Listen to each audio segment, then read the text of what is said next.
Indigenous Voices, a podcast that highlights the perspective of indigenous peoples of the world.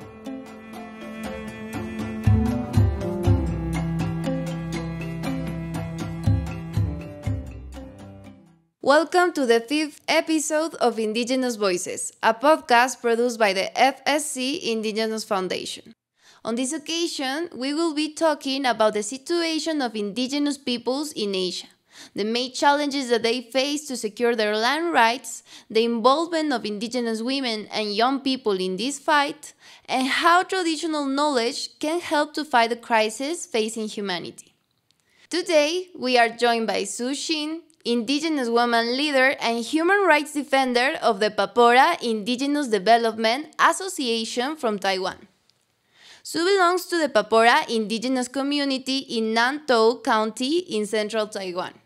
She is a human rights defender for the non-recognized Pimpu indigenous groups. She is also a PhD candidate at the Civil Engineering Department in National Chinan University.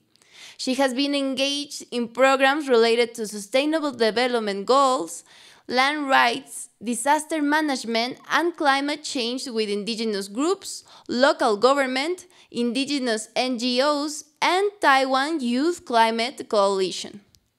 She has distinguished herself as a conscientious and energetic pioneer in the fields of culture preservation, indigenous issues, and disaster management. Su, we are pleased to have you here. Let's begin by getting to know you better. How did you get involved in the indigenous movement? What was your motivation?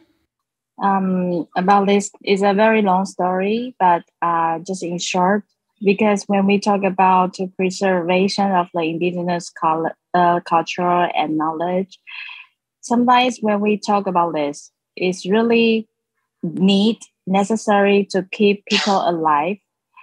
And 20 years ago and even 30 years ago, my community and other indigenous community, they face natural disaster attack. Almost every community, almost every people who live in the community, especially the elders and the children, died. So my motivation is, when we talk about indigenous knowledge, the first thing is that I want to keep our life safety so that we can make our culture and language live forever. Thank you for sharing your story with us. Your motivation is really powerful, and the work you do as an advocate for the rights of indigenous peoples is truly inspiring. We know that indigenous women around the world face significant challenges in accessing many of the fundamental rights such as education. This little reflection brings us to the second question. You are a professional civil engineer. Could you tell us about the challenges that you overcame to accomplish this? As an indigenous people, our learning system is quite different from the outside people. So the main challenge is that you have to change your mind. I mean, you have to change the thinking way, try to learn something new. This is one challenge. The second challenge is that it's not every family of indigenous people they could offer a very expensive education fee. So I'm very lucky to have the chance to learning something from outside. That's it's not only lucky. Actually, it was very big efforts from my family and my community. These are very important challenges that you have just mentioned. Your professional trajectory and your commitment to indigenous peoples are admirable, and we would like to know a little more about your work as an advocate. Now, let's talk about land rights in Asia. Could you tell us about the situation in general and in specific in Taiwan, your country?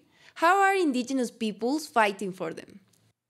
Actually, there are two main different Actually, there are several over 30 ethnic indigenous groups in Taiwan, but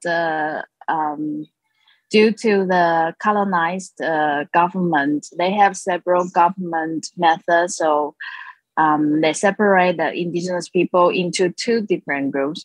One was recognized by law, one was not recognized by law, and I was from the non-recognized indigenous groups.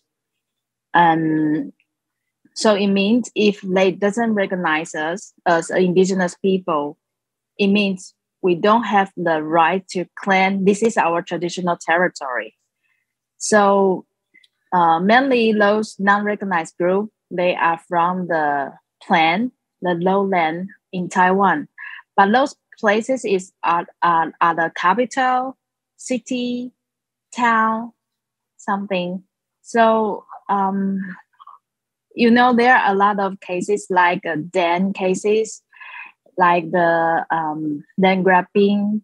They were a lot of these kind of things happen around in Asia, but in my community, it's really hard because we're going to run out all of the traditional territory. It's hard.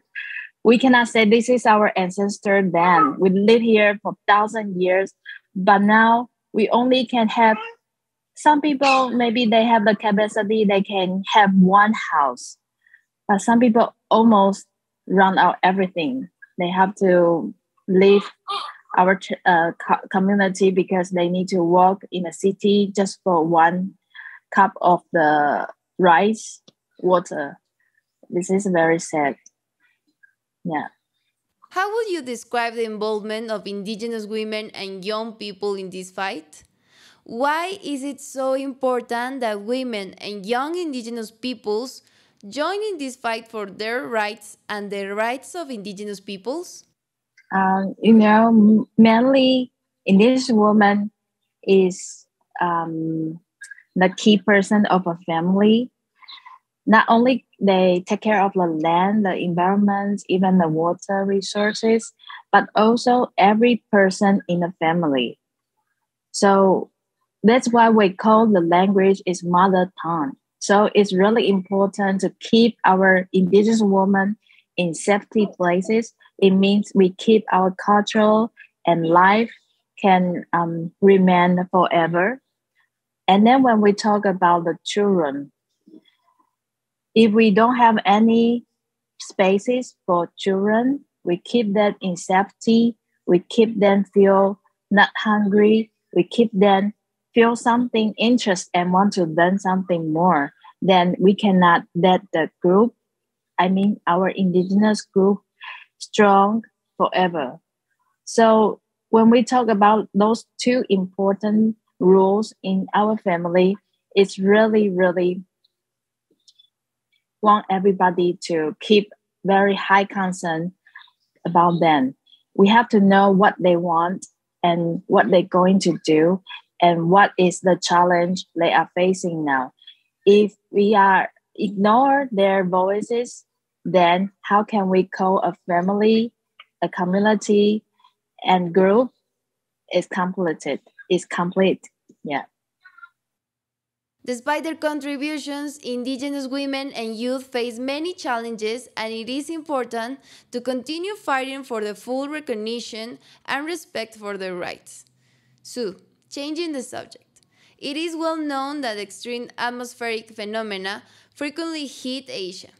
How does this impact indigenous peoples? In Asia, most of the government, they are trying hard. Some government, they are trying hard to learn something new from other country, especially the Western country. Some country, they are not really understanding what they are going to do because they are still fighting for zero hunger, fighting for the economic. But in Asia, especially when we talk about the climate change, especially from the indigenous of Asia, we are the first group and the first people who are facing this because most of us live in the countryside, good environment, and our ancestors already keep our environments for 1,000 years, even 1,000 more. So when we're facing this problem, it's really like we cannot have our own we cannot keep our river, even like what I mentioned just happening days ago. One community faced landslide, all the community was disappeared. So how can we keep our traditional environment, even our knowledge, when we don't have a places like what ancestors have? And another thing is that when we talk about the water resources, it's very sad. Most of the country, the government just think about, yes, well, I want to keep the water because we worry about no water dropped, and they build a dam. But they doesn't know where the dam, there are a lot of community just live around. So a lot of people lose their home, not only losing home, but other creatures. Yeah, this is not the impact. This is the human trouble, you know? Yeah. Thank you. These natural phenomena and the impacts they generate have been aggravated by climate change.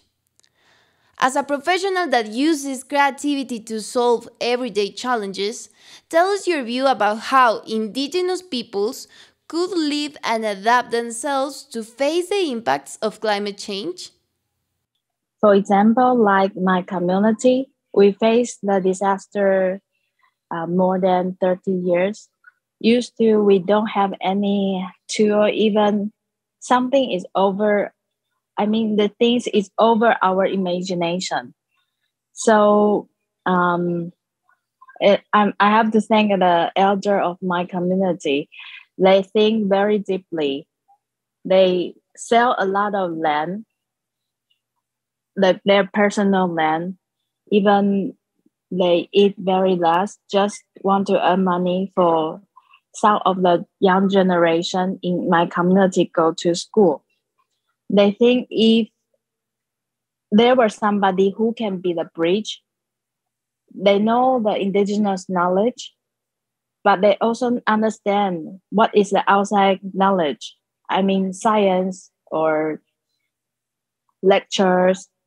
So they bring us to the school, and we go to school, learn something new outside in the day. And when we after school we come back to our community, we have another school for our traditional knowledge. So after 20 years later, now we have a team, indigenous young generation. Like me as a civil engineer, I know what is the key the key point when we want to build a safety environment for the people. So I use my traditional knowledge. We know where, as my ancestor knowledge, in a legend, in a story, we already know some places in the mountain around the river where is the dangerous part. Even the disaster never happened, or we haven't met. But I think this is our traditional knowledge. So I use these spaces. We make priority, second priority, or the last places, and we do the research at the first priority places. So we would know, wow, okay, the landslide module, these places must have well or no happen landslide in which year, or in 20 years, or never. So we can separate several area in high risk, none or the median places, median or none. So we can teach our people, if you live in a crisis area, what is your plan when the disaster coming or before it coming? And do we have a rescue plan? As indigenous group, we know everyone is our big family. So the elders who live there alone, so this family who live closer, then what can they do before the disaster coming? Especially there are a lot of typhoon every year in Taiwan. So after the first generation like me, we get the education from outside. Actually, it's really make the population die in the natural disaster lower and lower every year. But it doesn't mean we forgot everything as indigenous people. No. When my teacher, especially my professor, asked me why you do your research at this place, most of the people, they don't want to do this place. I said, because this is my community. And this is maybe this place is not really high economical issue, but this is my community. And I know, as the legend of my ancestor, this is the most dangerous places. So we must do this here. My professor don't understand at that time. But after I finish my thing and I write a paper of that, 10 years later, the very big landslide happened. So my professor, he is non-indigenous people, but he started to change his mind, and he started to ask our university, especially our department, to have more indigenous students inside, and it's really difficult because sometimes they need to give a very good scholarship, because most of the indigenous family, they don't have the capacity to let their children to study. Yeah. Thank you. It is a very interesting perspective, as indigenous peoples have faced diverse phenomena and scenarios for millennia. We have much to learn from their experience and knowledge. This leads us to the following question that you were already telling us about. How can traditional knowledge help to adapt not only indigenous peoples, but the entire humanity to climate change? Yes, as what I mentioned that. So this is my first trying. And, there are a lot of different indigenous young scientists. Actually, we get union together. 5 years ago, we want to set up a research to understand and how dangerous, the degree of danger of every indigenous community. So, but right now, not only indigenous people who live in the indigenous community, but also the outside people, even some foreigner. So what we are doing is that we separate into different community, and then some community are in high risk, some community is not in high risk. So we set up the rescue plan, and also we make some suggestions for those who don't really understand their environment. Especially when we talk about the flooding in the city, most of the country, they don't understand how to live with water peacefully, but indigenous know. Even if flooding, it's okay. It's not really dangerous. It's just like our friend. When friends come, you just leave to the higher places. When you back, you come back and make your home renew your home. So you don't need to worry a lot about that.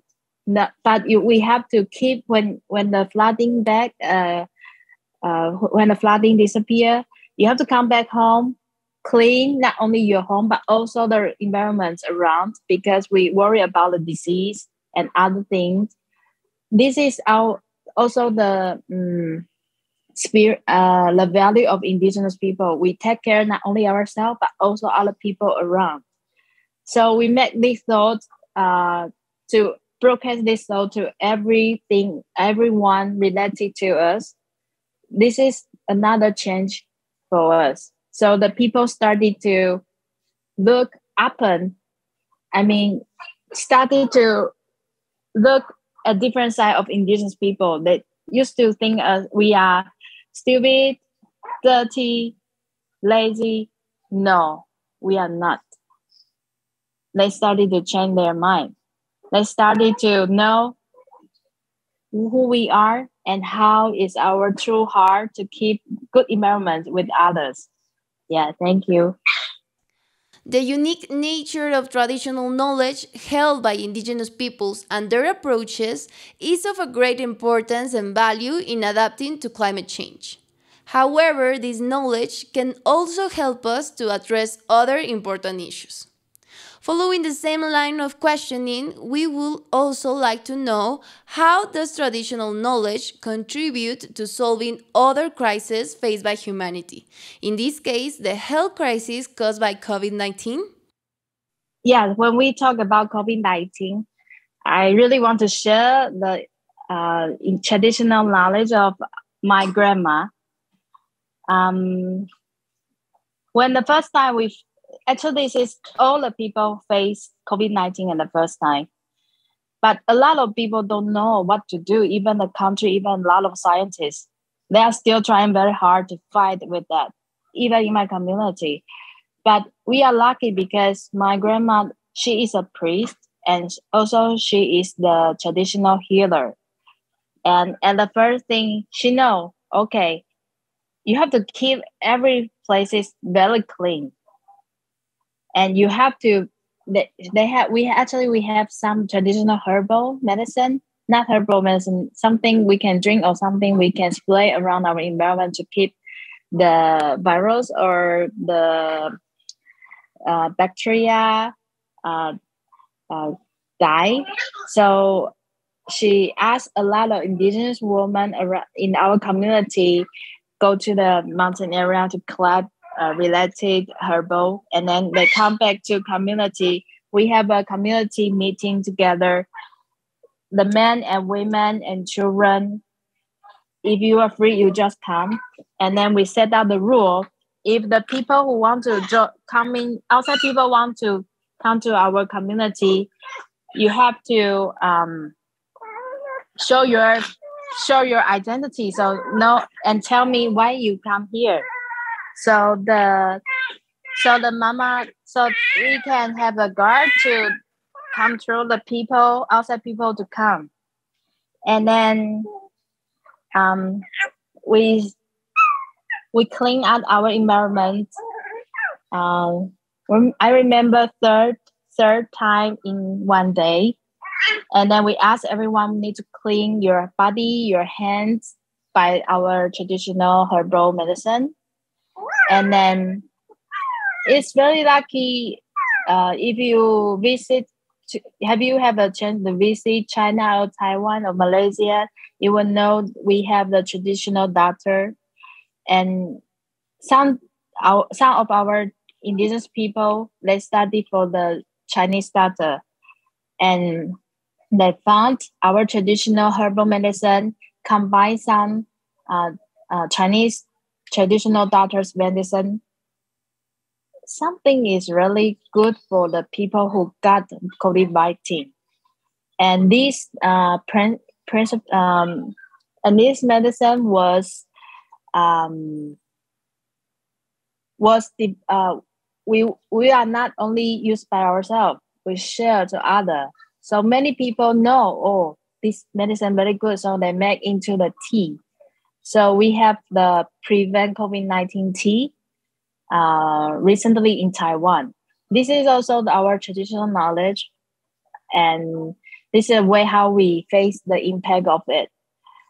And our academic of our country, national academic researchers, they take a look at this, and then that's very good of them. They found, something really useful for the COVID-19 patients. So they found out another new medicine, not the Western doctor medicine, but the traditional medicine, So if you got COVID-19 in Taiwan recently, you can choose. You can use the Western medicine or no. You can use our traditional herbal medicine. That's another cases I can share. Yeah, thank you.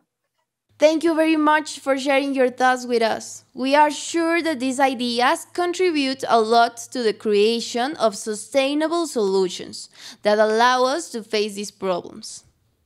Finally, could you share with us a final message for the people listening to you? I would like to talk to the people who listen to me. I don't know you are indigenous people or non-indigenous people. It's all fine. We all are the people on our Mother Earth. But if you respect indigenous people, it means you respect yourself, because you are the Earth guardian to do what they need to do. You can make our Earth, Mother Earth, live longer. You will make our culture and diversity more fruitful and more beautiful on the earth. You can choose the world what you want. Your decision making will make your children and your grandchildren have different environment. So when we talk about indigenous people, actually you are talking about yourself. Thank you very much, Su, for your message and for taking the time to share with us. From the FSC Indigenous Foundation and the IPAR program, we will continue working to co-create sustainable solutions to ensure the rights of indigenous peoples and promote holistic self-development from the vision, needs, and proposals of the communities.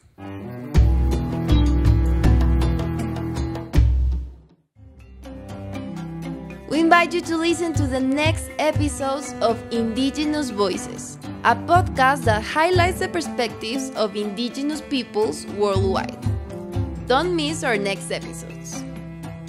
Learn more about the FSC Indigenous Foundation and its work with indigenous peoples around the world through the website www.fscindigenousfoundation.org and in its social media FSC Indigenous Foundation in Facebook, Twitter, and Instagram.